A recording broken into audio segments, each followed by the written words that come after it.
Hello दोस्तों, स्वागत है आपका हमारे इस प्लेटफॉर्म पर। दोस्तों, हर इंसान को ज़िंदगी में कभी ना कभी धोखा ज़रूर मिलता है। किसी को प्यार में धोखा मिलता है तो किसी को उसके अपने मित्र धोखा देते हैं। हर इंसान अपने जीवन में किसी ना किसी से प्यार ज़रूर करता है। प्रेम सच्चा हो तो जीवन सरल हो जाता है। प्रेम की अभिव्यक्ति पहले आँखों से होती है। कभी कभी ऐसा होता है कि हम किसी भी व्यक्ति से कितनी भी बात कर लें, हमें उससे प्रेम होता ही नहीं है। वास्तव में तो आज के युग में लोग प्रेम को समझते ही कहाँ हैं। उन्हें लगता है प्रेम वह है जब दिन भर किसी से बातें करते रहना, किसी को देखते रहना,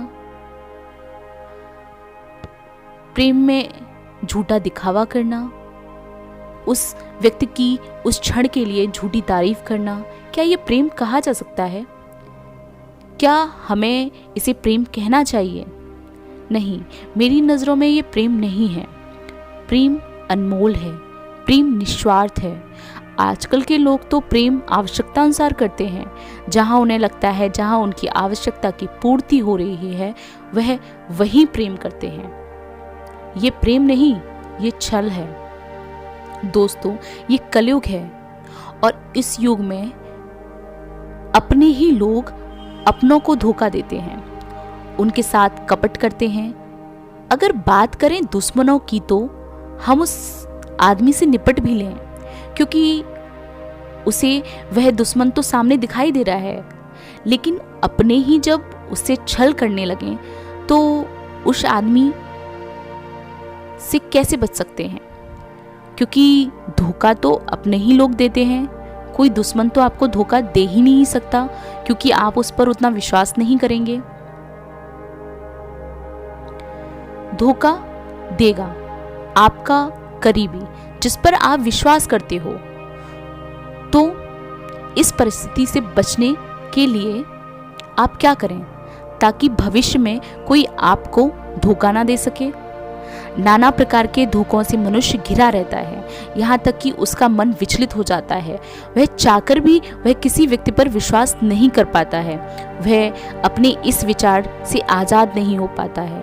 और जब आदमी के मन में से विश्वास कम होने लगता है तो वह अपने आप पर विश्वास करना भी छोड़ देता है।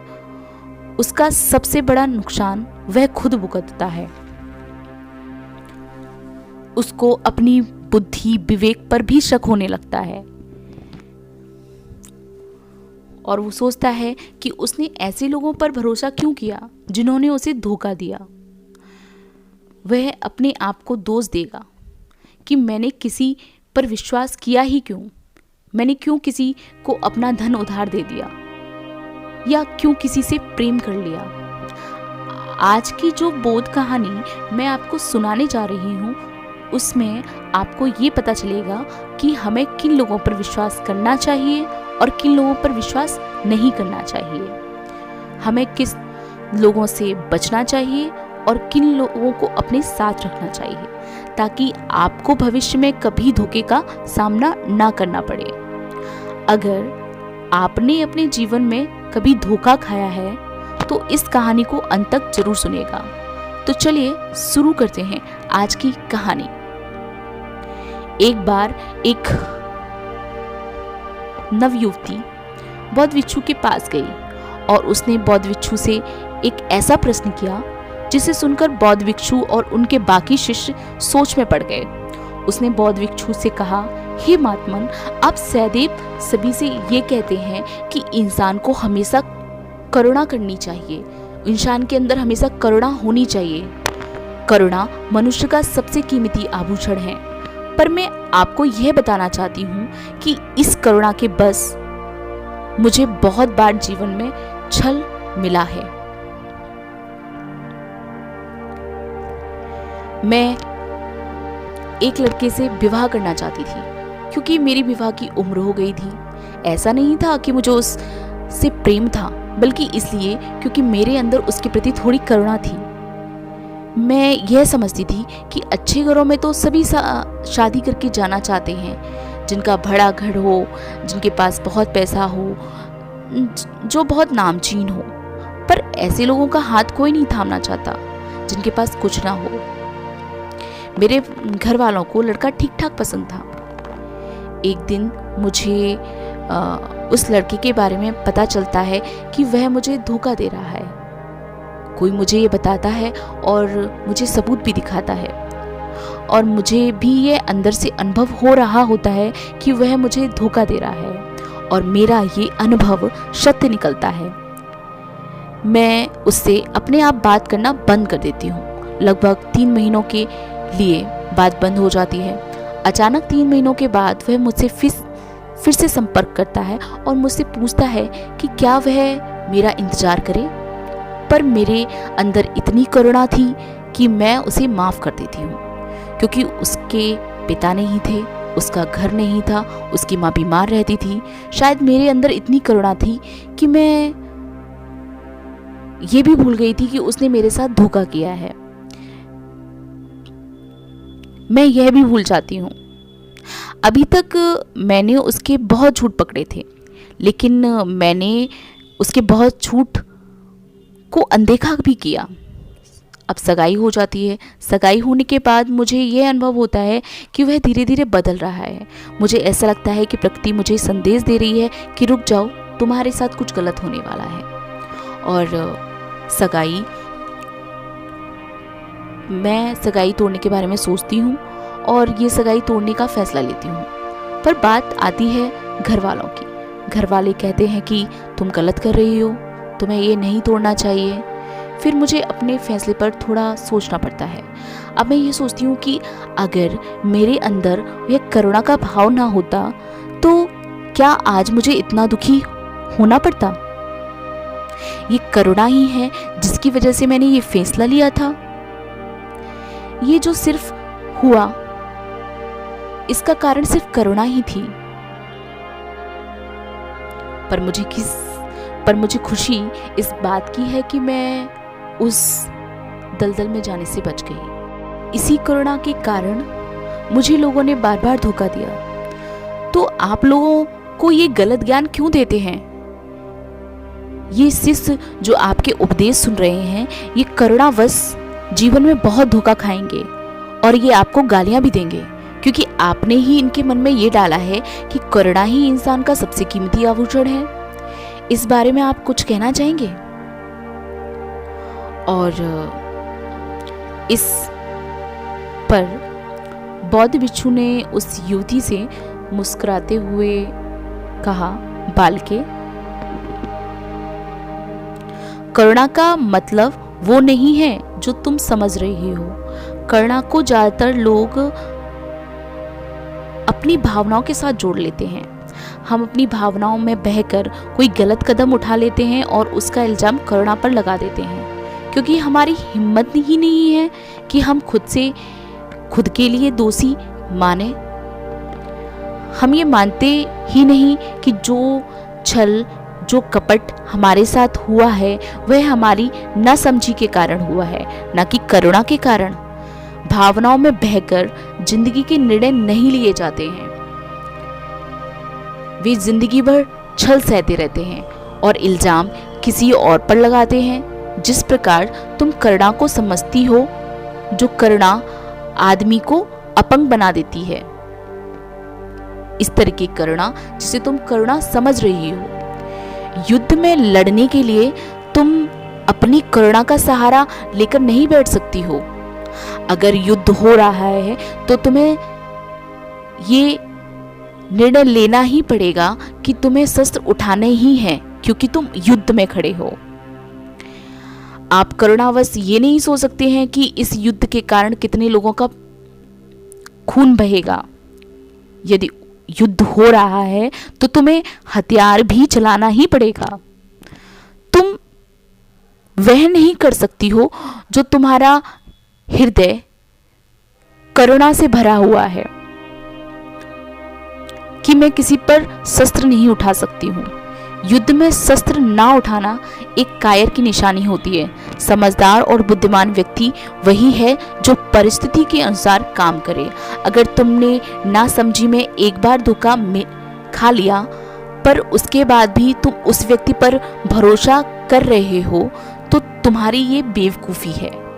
अगर तुमने अपने किसी मित्र को धन उधार दिया है, ये जानते हुए भी कि उसकी कमाई का कोई साधन नहीं है, वह पूरे दिन खाली बैठा रहता है, कुछ करता नहीं है, तो तुम्हें उसे धन देने से पहले विचार करना चाहिए था कि क्या वो तुम्हारा धन वापस कर पाएगा या नहीं। अगर उसके पास कोई कमाई का साधन नहीं है, वह बैठे बैठे खाता है, वह पूरे दिन कुछ काम नहीं करता है और आपसे धन मांगने के लिए उधार आ जाता है, तो तुम जरा ये सोचो कि वो धन कैसे वापस करेगा। इसमें धोखे की आशंका तो बहुत है। धोखा अनेक प्रकार से किया जा सकता है।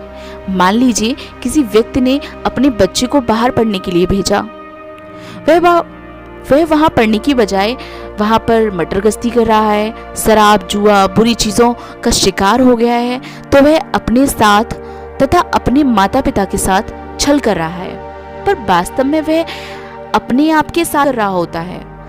पर माता पिता को जब ये पता चलता है कि उनके बालक उनको धोखा दे रहे हैं, तो वो क्या करते हैं?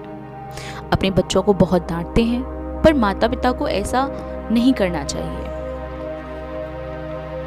बल्कि उन्हें प्यार से समझाना चाहिए ताकि वह अपनी पूरी बात आपको बता सकें। अगर आप उनको डांटेंगे और चिल्लाएंगे तो हो सकता है वो आपको पूरी बात कभी बताएं ही ना और वो छुपाने भी लगें। आपको उन्हें समझाना होगा कि आप धन कितनी मेहनत से कमाते हैं और वो कैसे बर्बाद कर रहे हैं। कहते हैं कि कारावास में व्यक्ति को सुधार के लिए रखा जाता है, लेकिन माता पिता अपने बच्चों के सारे अपराध छिपा लेते हैं। बाद में कहते हैं कि बेटे ने हमें धोखा दे दिया है। अगर वाकई में आप अपने बच्चों का भला करना चाहते हैं तो अपने बच्चों के अपराधों पर कभी भी पर्दा ना डालें। एक बार समझाओ, 2 बार समझाओ, लेकिन वह फिर भी नहीं समझ रहा है तो कोई ना कोई ऐसा रास्ता निकालो ताकि आपको पछताना ना पड़े। यह बात हमेशा याद रखना कि युद्ध करना हमेशा गलत नहीं होता है। न्याय के लिए युद्ध करना हमेशा उचित होता है। भलाई के लिए जब कोई और रास्ता काम नहीं आता है तो आदमी को हथियार उठाना ही पड़ता है। अक्सर बहुत से लोगों को प्यार में धोखा मिलता है। यह सबसे बड़ा दुख है। इस युग में अधिकांश लोग प्यार में धोखा खाए हुए बैठे हुए हैं। सवाल यह है कि प्यार में धोखा क्यों मिलता है? अक्सर प्यार में इंसान अपने से ज़्यादा दूसरे व्यक्ति को ज़्यादा महत्व देने लगता है और वह अपने जीवन को भूलता ही चला जाता है। ऐसे में इंसान में ऊब पैदा होती है, क्योंकि जिस इंसान से उसने प्रेम किया होता है वो तो अब वो रहा ही नहीं होता है, उसका अस्तित्व उसमें बचा ही नहीं होता है। तो इस तरीके से ऊब पैदा हो जाती है। अगर आपने अपने से ज़्यादा महत्व दूसरे को ना दिया होता तो आपको ये धोखा मिलता ही नहीं, ना ही आपको इतना आघात पहुंचता। ना जाने कितने लोगों ने प्यार में धोखा खाया है और प्यार में धोखा खाने के बाद उन्होंने आत्महत्या भी कर ली है। क्या उनके जीवन में सिर्फ वही इंसान था जिससे वो प्यार करते थे? और जो इंसान जैसे माता पिता भाई बहन, क्या वो उनके लिए कोई मायने नहीं रखते? सिर्फ एक इंसान के लिए वो अपने जीवन की बलि चढ़ा देते हैं। क्या हम बिल्कुल मूर्ख बन चुके हैं? एक तो उस व्यक्ति ने हमें धोखा दिया, ऊपर से हम उसके लिए अपनी जान गंवा रहे हैं। और पहली बात तो यह है कि जब पहले उस व्यक्ति ने आपको धोखा दिया है तो आपको सावधान हो जाना चाहिए। चलिए, आप अपने माता पिता दोस्तों को महत्वपूर्ण नहीं समझिए, किंतु अपने आप को तो महत्व दीजिए, अपना तो महत्व कुछ रखिए। अगर आप अपना महत्व कुछ नहीं रखेंगे तो आपको मरने के अलावा कोई रास्ता दिखाई ही नहीं देगा। अगर आपका मन लगातार धोखा खाएगा तो वह परिपक्व हो जाएगा, वह किसी पर विश्वास नहीं कर पाएगा और उसका विश्वास ईश्वर से भी उठ जाएगा। इसलिए स्वार्थी बनो, स्वार्थी होने का मतलब है स्वयं का अर्थ समझो, स्वयं का अर्थ समझने की कोशिश करो। चाहे लोग आपको स्वार्थी कहें, उससे कोई प्रयोजन नहीं। अच्छे से जियो, परिस्थिति को ठीक प्रकार से समझो, फिर उस पर क्रिया करो, ताकि कोई आपसे छल ना कर पाए। और अगर आपको धोखा मिले भी तो आप उससे सीख लें। ये सीख लें कि भावनाओं में बहकर कभी भी निर्णय नहीं लिया जाता।